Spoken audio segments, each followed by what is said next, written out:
Hello student, आप सभी को अपने यूट्यूब चैनल मानू हैव केमिस्ट्री में स्वागत करता हूं। और आज के क्लास में हम लोग शून्य कोटि की अभिक्रिया के लिए वेग स्थिरांक का व्यंजक देखेंगे, ठीक है ना। पिछली वीडियो हम लोग रासायनिक बलगतिकी में शून्य कोटि की अभिक्रिया बनाए थे, ठीक है ना, जिसमें शून्य कोटि की अभिक्रिया के बारे में डिटेल बताया गया था, ठीक है। शून्य कोटि की अभिक्रिया क्या है, उसके एग्जाम्पल क्या है। और उस वीडियो में भी हम शून्य कोटि की अभिक्रिया के लिए वेग स्थिरांक का एक व्यंजक निकाले थे, ठीक है ना। और आज के वीडियो में हम लोग वेग स्थिरांक शून्य कोटि की अभिक्रिया के लिए वेग स्थिरांक का एक और व्यंजक निकालेंगे, ठीक।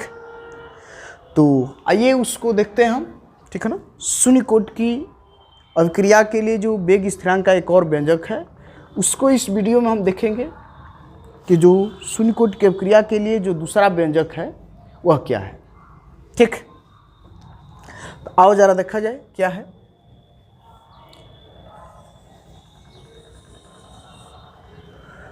कि यदि हम शून्य कोटि की अभिक्रिया के लिए यदि बात करें, ठीक है, कि यदि हम शून्य कोटि की अभिक्रिया के लिए यदि बात करें तो याद होगा शून्य कोटि की अभिक्रिया के लिए पिछली वीडियो में हम लोग निकाल के लाए थे dx/d2 = k, ठीक है ना।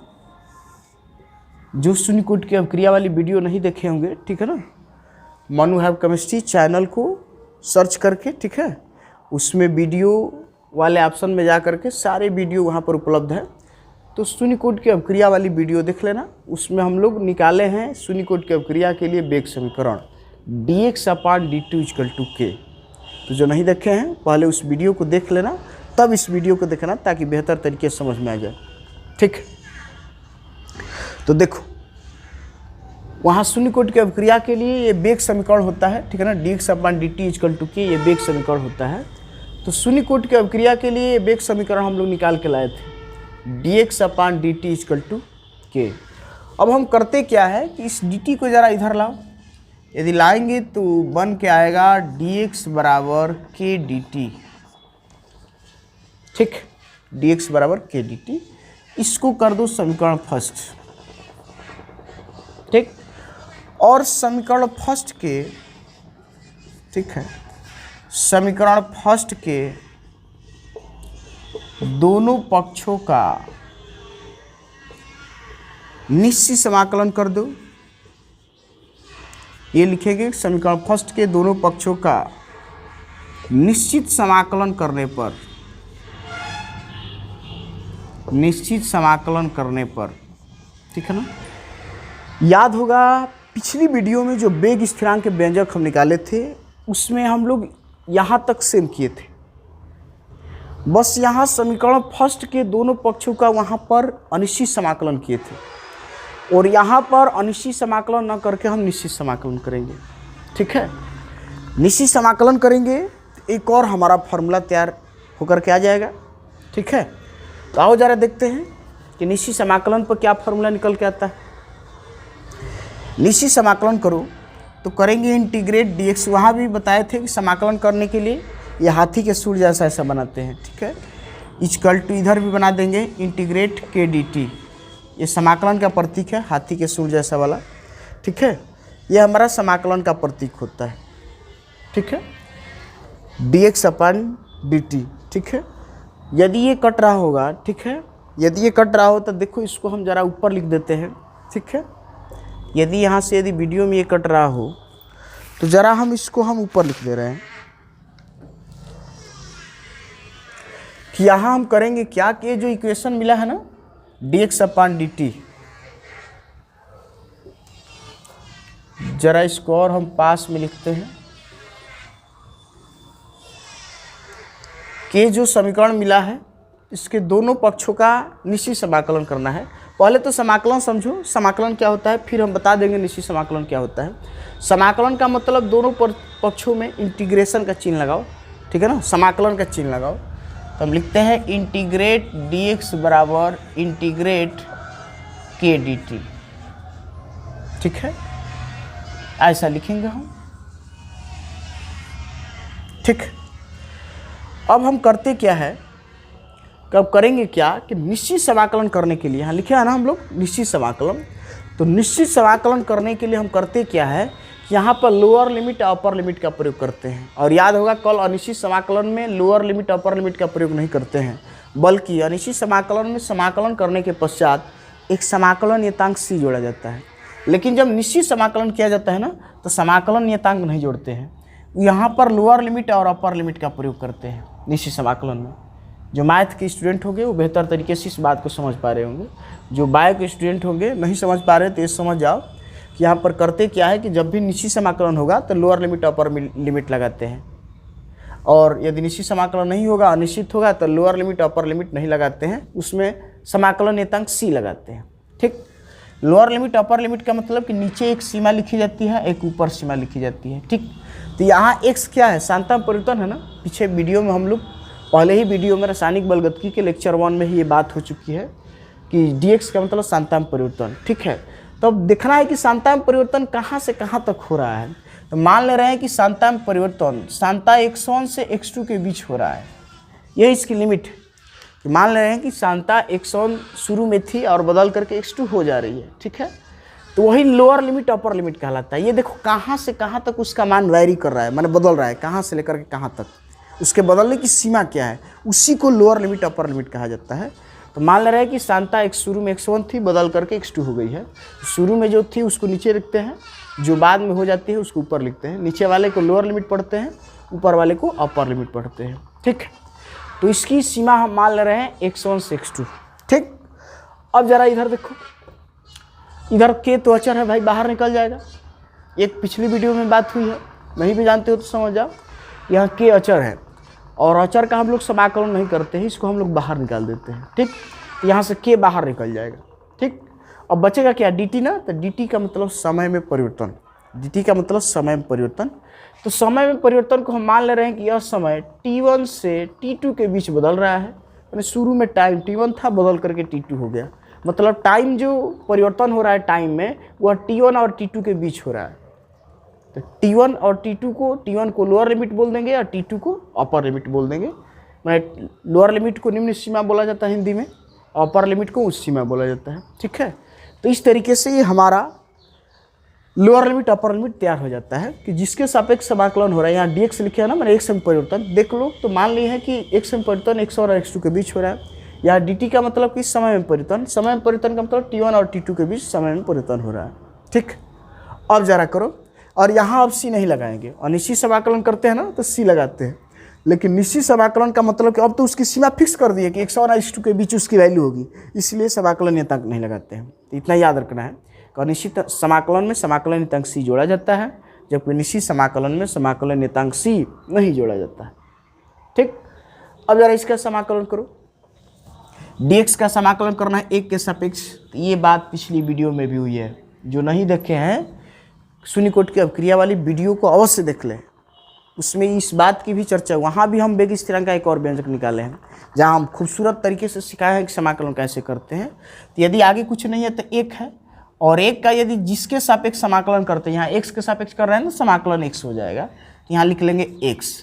उसके बाद बात है कि अब लोअर लिमिट अपर लिमिट का क्या करेंगे, तो यहाँ बड़ा कोष्टक लगाते हैं, लोअर लिमिट को नीचे लिखते हैं, अपर लिमिट को ऊपर लिखते हैं। अब इधर आ जाओ, k हमारा क्या है, वेग स्थिरांक, माने स्थिरांक है, कांस्टेंट। तो कांस्टेंट को हम लोग बाहर निकाल लेते हैं। ठीक है, तो यहाँ कांस्टेंट जो के है ना, इस के को हम बाहर निकाल लेंगे, क्योंकि कांस्टेंट का जो होता है समाकलन हम लोग नहीं करते हैं। ठीक है ना, कांस्टेंट को सीधे हम बाहर निकाल लेते हैं। ठीक है, कांस्टेंट का समाकलन नहीं होता है, ये दिमाग में रखना है। यदि किसी राशि के साथ आता है तो सीधे उसको बाहर निकाल लेते हैं। तो के बाहर निकाल लोगे, खुद सोचो, एक बचेगा, एक का समाकलन टी के सापेक्ष। तो यहाँ जैसे एक का समाकलन x के सापेक्ष किए थे तो x हुआ था, यहाँ t के सापेक्ष कर रहे हो तो t हो जाएगा ना। तो यहाँ लिख देंगे बड़ा कोष्टक में t, नीचे लोअर लिमिट और ऊपर अपर लिमिट, ऐसे हम लोग करेंगे। ठीक, अब लोअर लिमिट अपर लिमिट को हल करते कैसे हैं कि यहाँ x2 है ना, तो x के जगह पर एक बार x2 लगाते हैं, फिर बीच में माइनस लिखते हैं, उसके बाद फिर x के जगह पर यहाँ x1 लिख देते हैं। वही हमारा सॉल्यूशन होता है, हल होता है। तो हम करेंगे क्या कि x के जगह पर एक बार x2 लिखेंगे, यहाँ लिख देंगे x2, बीच में माइनस लगाएंगे। ये फार्मूले में है, ये तरीका है। ठीक है ना, लोअर लिमिट अपर लिमिट समाकलन करने के बाद लिख देते हैं नीचे ऊपर, उसके बाद हल करने का ये तरीका होता है। ठीक है, कि x की जगह पर पहले अपर लिमिट को लगाएंगे, बीच में माइनस लगाएंगे, फिर लोअर लिमिट को लगाएंगे। ठीक, तो यहाँ लोअर लिमिट x1 लगा देंगे तो हो जाएगा x2 माइनस x1। अब आगे हमारा k है, k लिख देंगे।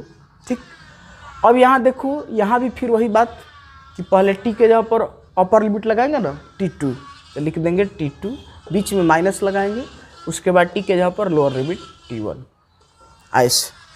ठीक, तो ये तैयार हो गया x2 माइनस x1 बराबर k t2 माइनस t1। तो यहाँ से k बराबर हो जाएगा x2 माइनस x1 अपान t2 माइनस t1। ठीक है, तो वेग स्थिरांक का यही एक और खूबसूरत फार्मूला निकल के आता है।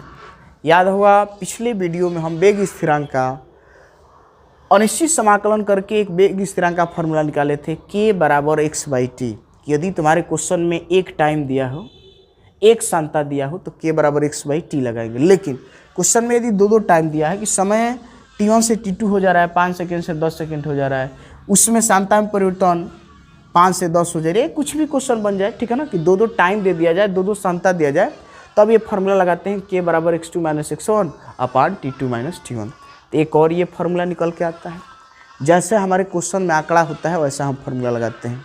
एक टाइम एक सांता तो k बराबर x बाई टी, यदि दो टाइम दो सांता दिया है तो k बराबर लगाएंगे x2 माइनस x1 अपान t2 माइनस t1। ठीक, इस फार्मूले को एक और तरीके से लिख सकते हैं, यदि इच्छा करें तो एक और तरीका है, इसको लिख सकते हैं कि काम करो, काम इधर कर दे रहे हैं, ठीक है ना, तो हो सकता है कि नीचे यदि लिखने पर वीडियो कट जाएगी। ठीक है, तो ज़रा हम इधर लिख के दिखा दे रहे हैं, ऊपर से भी माइनस कॉमन कर लो, नीचे से भी कॉमन कर लो। ठीक है, k बराबर ऊपर से माइनस कॉमन करेंगे, माइनस यहाँ से कॉमन करोगे तो ये माइनस हो जाएगा, ये प्लस हो जाएगा ना, मैंने हो जाएगा x1 माइनस x2। यदि माइनस कॉमन करेंगे तो ये माइनस हो जाएगा x2, तो x2 को बाद में लिख लिए हैं, x1 माइनस माइनस प्लस हो जाएगा तो लिख दे x1 माइनस x2। इस तरह ना समझ में आ रहा है तो इसको गुणा करके देख लो, माइनस से x1 में गुणा करेंगे माइनस x1 होगा, और माइनस में माइनस से गुणा करेंगे प्लस x2, तो x2 माइनस x1, फिर वही आ जा रहा है, फिर वही बता जा रहा है ना। हर में भी वही करो कि यहाँ से माइनस कॉमन करो, माइनस कॉमन करोगे तो देखो, माइनस कॉमन करोगे तो माइनस कॉमन करोगे तो ये माइनस t2 हो जाएगा, ये माइनस माइनस प्लस हो जाएगा, मतलब ऊपर जैसा ही हो जाएगा t1 माइनस t2। ठीक है ना, जैसा ऊपर हम लोग किए थे सेम टू सेम वैसा ही हो जाएगा। ठीक है, k बराबर माइनस x1 माइनस x2 अपन माइनस t1 माइनस t2। ठीक है, फिर वही बात है, माइनस से गुणा करेंगे तो माइनस t1 और माइनस माइनस प्लस t2, तो हो जाएगा t2 माइनस t1। तो यहाँ माइनस से माइनस कट जाएगा ना जी, तो बचेगा k बराबर x1 माइनस x2 अपान t1 माइनस t2। ठीक, तो एक और फार्मूला तैयार हो जाता है। ठीक है, वेग स्थिरांक का एक और फार्मूला तैयार हो जाता है। बात वही है, चाहे x2 माइनस x1 अपान t2 माइनस t1 लगा दो, या k बराबर x1 माइनस x2 अपन t1 माइनस t2 लगा दो, बात एक ही। ठीक, तो जैसा हमारे पास आंकड़ा उपलब्ध होता है उस तरीके का हम लोग फार्मूला लगाते हैं। ठीक है, जिस तरीके का आंकड़ा उपलब्ध होता है उस तरीके का हम लोग फार्मूला लगाते हैं।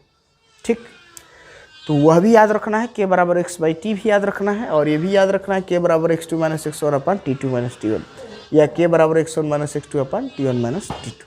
ठीक, मतलब कि कल हम अनिश्चित समाकलन किए थे तो आ गया था k बराबर x बाई 2, आज निश्चित समाकलन किए हैं तो आ गया है k बराबर x2 माइनस x1 अपान t2 माइनस t1। ठीक है, तो उम्मीद करते हैं कि वेग स्थिरांक का दोनों तरीका समझ गए होंगे।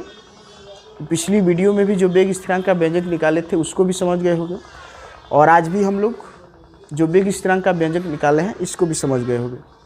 ठीक है, अब हम बात करेंगे शून्य कोटि की अभिक्रिया का लक्षण।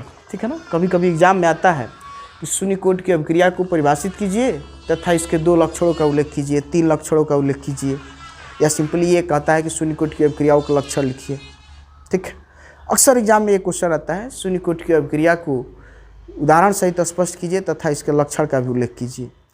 तो आओ जरा, ठीक है ना, वेग स्थिरांक तो समझ ही गए हो, इसके साथ साथ शून्य कोटि की अभिक्रिया के लिए जो लक्षण होता है या शून्य कोटि की अभिक्रिया के जो लक्षण है उस पर हम विचार करते हैं कि शून्य कोटि की अभिक्रिया का लक्षण क्या है।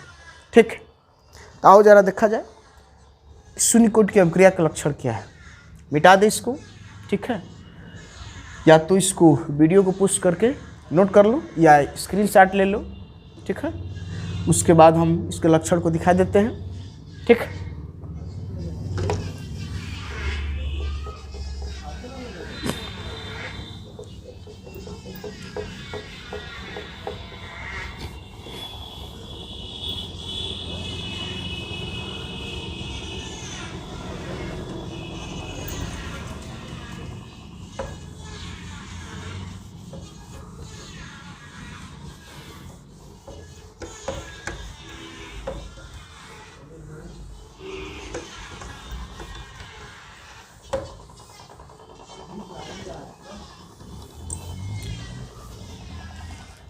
आओ जरा देख लेते हैं, ठीक है ना, कि शून्य कोटि की अभिक्रिया का लक्षण क्या है।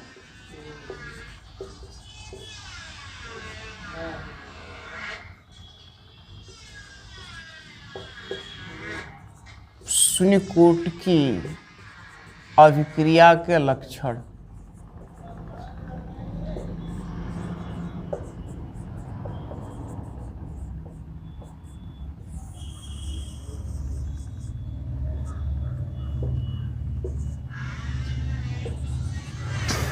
ठीक है। आओ जरा ये देखा जाए कि शून्य कोटि की अभिक्रिया का लक्षण क्या है, ठीक है। क्या होता है शून्य कोटि की अभिक्रिया का लक्षण, देख लो। एक बात समझ जाओ कि कभी भी जब लक्षण लिखना ना, ठीक है, कभी भी यदि तुमको लक्षण लिखना है और यदि लक्षण में कुछ नहीं पता है, यदि तुमको लक्षण में कुछ नहीं पता है, तो बहुत एक बेसिक और सिंपल फंडा है कि पहला लक्षण उसकी खुद परिभाषा लिख के आ जाएंगे हम, ठीक है। लक्षण का सीधा अर्थ ये होता है कि उस जिसका लक्षण लिखना है उसके बारे में जितनी जानकारी तुम्हारे पास उपलब्ध है सारा उसको नोट करो। लक्षण में का अर्थ ये होता है कि उसके बारे में जितनी जानकारी तुम्हारे पास उपलब्ध है उसका सारा उल्लेख करो, ठीक है। तो यदि कुछ लक्षण नहीं पता है तो पहला लक्षण करोगे क्या कि खुद उसकी परिभाषा लिख के आ जाओगे, ठीक है ना। पीछे वीडियो में हम उसकी परिभाषा बताए हैं, उस परिभाषा को लिख देना, ठीक है। वहाँ परिभाषा दिए थे, एक बार हम रिपीट भी कर दे रहे हैं। वहाँ शून्य कोटि की अभिक्रिया की परिभाषा दिए हैं कि ऐसी रासायनिक अभिक्रिया जिसमें अभिक्रिया का वेग अभिकारक अणुओं के सांताओं पर निर्भर नहीं करता है, शून्य कोटि की अभिक्रिया कहलाती है, ठीक। तो ये पहला लक्षण लिख देंगे। दूसरा लक्षण हम ये लिखेंगे कि शून्य कोटि की अभिक्रिया के लिए वेग समीकरण निम्न होता है। उसके लिए वेग समीकरण लिख देंगे dx/dt = k, होता है ना, ये लिख देंगे। शून्य कोटि की अभिक्रिया के लिए वेग स्थिरांक, शून्य कोटि की अभिक्रिया के लिए वेग समीकरण, ठीक है, वेग समीकरण निम्न है, इसका उल्लेख कर देंगे, ठीक है। कि शून्य कोटि की अभिक्रिया के लिए वेग समीकरण निम्न है, माने dx/dt = k, ठीक है, ये लिख देंगे। तीसरी बात ये लिखेंगे, जरा इस पर गौर करो, एक और लक्षण यही से बना सकते हैं। लिखेंगे कि शून्य कोटि की अभिक्रिया के लिए जो वेग होता है, वेग को dx/dt से दिखाते हैं ना, तो शून्य कोटि की अभिक्रिया का जो वेग होता है वह उसके वेग स्थिरांक के क्या है भाई, वेग स्थिरांक है, और dx/dt माने अभिक्रिया का वेग है, के वेग स्थिरांक है। तो हम देख पा रहे हैं कि शून्य कोटि की अभिक्रिया के लिए जो वेग है वह उसके वेग स्थिरांक के बराबर है। तो हम लिख देंगे कि शून्य कोटि की अभिक्रिया का जो वेग होता है या दर होता है वह उसके वेग स्थिरांक के बराबर होता है, वह उसके वेग स्थिरांक के बराबर होता है। यहीं से हम वेग समीकरण से ही बता देंगे। जैसे दूसरा हम लोग पॉइंट ये बताया लक्षण में कि इसका वेग समीकरण निम्न है, dx/dt = k, ठीक। और तीसरा लक्षण यही से हम लोग बना लेंगे कि शून्य कोटि की अभिक्रिया का जो वेग है, वेग माने dx/dt, शून्य कोटि की अभिक्रिया का जो वेग या दर है वह उसके वेग स्थिरांक k के बराबर होता है, k वेग स्थिरांक है। तो यहाँ से यही लक्षण निकाल लेंगे कि शून्य कोटि की अभिक्रिया का जो वेग या दर है वह उसके वेग स्थिरांक के बराबर होता है, ये लक्षण लिख लें, ठीक। उसके बाद चौथा लक्षण क्या लिखेंगे, यहाँ देखो, चौथा लक्षण क्या लिखेंगे, यहाँ देख लो, ठीक है। चौथा लक्षण क्या बताएंगे, यहाँ देख लो, इधर ही देख लो, हो सकता है नीचे वीडियो कट जाए, ठीक है, जरा यहाँ ही देख लो।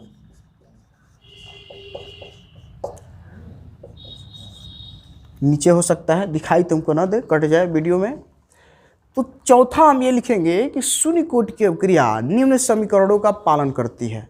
अभी हम 2 समीकरण निकाले हैं, पिछले वीडियो में निकाले थे k बराबर x/t, और आज जस्ट अभी निकाले हैं k बराबर x2 माइनस x1 अपान t2 माइनस t1। ठीक है, k बराबर x/t है और k बराबर x2 माइनस x1 अपान t2 माइनस t1।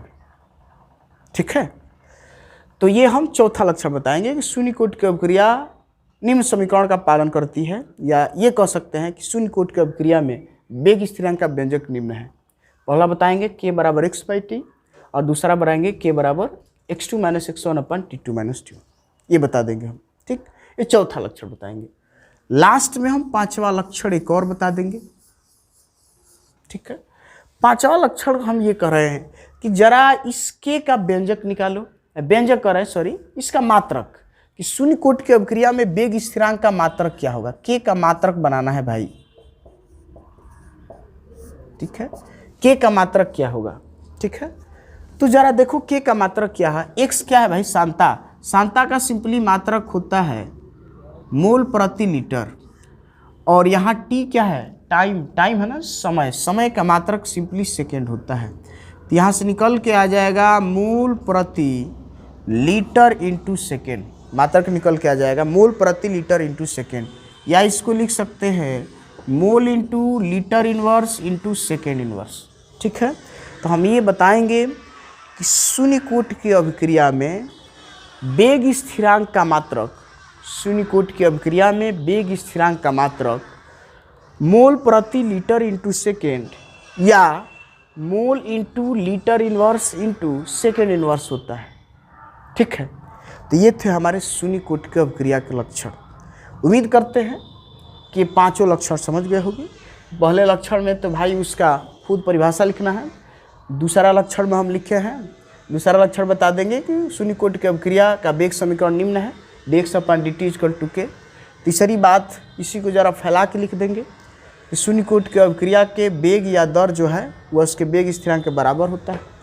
चौथा लक्षण बताएंगे कि शून्य कोटि की अभिक्रिया निम्न समीकरण का पालन करती है, k बराबर x/t, k बराबर x2 माइनस x1 अपन t2 माइनस t1।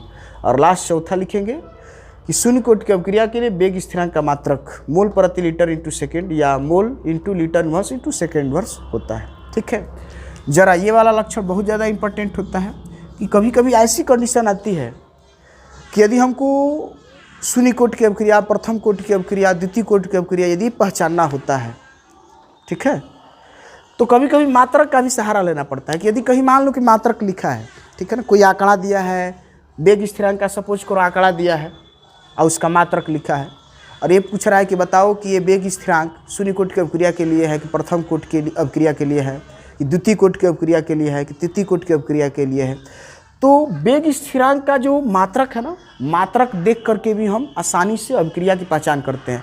मान लो मात्रक में वेग स्थिरांक का कुछ वैल्यू दिया है, मात्रक लिखा है mole into litre inverse into second inverse, तो हम समझ जाएंगे कि भाई कि शून्य कोटि की अभिक्रिया में ही वेग स्थिरांक का मात्रक होता है mole into litre inverse into second inverse. जैसे मान लो लिख दे अभी k equal to 0.5 mole into litre inverse into second inverse. तो हमको पता है कि mole into litre inverse second inverse ये हमारे शून्य कोटि की अभिक्रिया में वेग स्थिरांक का मात्रक आता है। इसका मतलब कि ये जो k की वैल्यू है वह शून्य कोटि की अभिक्रिया के लिए है। ठीक है ना, इसी तरह प्रथम कोटि की अभिक्रिया भी पढ़ेंगे ना, तो उसके लिए मात्रक कुछ अलग निकल के आएगा। ठीक है, तो फिर उस मात्रक से प्रथम कोटि की पहचान हो जाती है। उसी तरीके से द्वितीय कोटि की अभिक्रिया के लिए भी वेग स्थिरांक का मात्रक दूसरा आता है, तो वहाँ से भी उसकी पहचान हो जाती है। तृतीय कोटि में भी अलग आता है, वहाँ से उसकी पहचान हो जाती है। तो कभी कभी मात्रक बहुत ज़्यादा सहायक होते हैं अभिक्रियाओं के पहचान में। ठीक है, तो ओवरऑल तुमको ये याद रखना है कि शून्य कोटि की अभिक्रिया में जो वेग स्थिरांक का मात्रक है वह है मोल प्रति लीटर इंटू सेकेंड या मोल into litre inverse into second inverse. ठीक है, तो उम्मीद करते हैं कि शून्य कोटि की अभिक्रिया के लिए वेग स्थिरांक भी समझ गए होंगे और शून्य कोटि की अभिक्रिया के लक्षण भी समझ गए होंगे। बहुत ज़्यादा इंपॉर्टेंट है। ठीक है ना, कई बार एग्जाम में आया है कि शून्य कोटि की अभिक्रिया को स्पष्ट कीजिए और शून्य कोटि की अभिक्रिया के लक्षण भी लिखिए। ठीक है ना, 2020 में भी ये क्वेश्चन किसी न किसी सेट में आया था, 2020 में भी आया था, लगभग हर साल किसी न किसी सेट में आता है। 2020 में भी ये क्वेश्चन किसी न किसी सेट में आया था। इस शून्य कोटि की अभिक्रिया क्या है, इसके लक्षणों का उल्लेख कीजिए। ठीक है, तो उम्मीद करते हैं कि शून्य कोटि की अभिक्रिया के लिए वेग स्थिरांक और शून्य कोटि की अभिक्रिया के लक्षण समझ गए होंगे। ठीक है, तो इस वीडियो में इतना ही, फिर मिलेंगे नेक्स्ट वीडियो में। Thank you.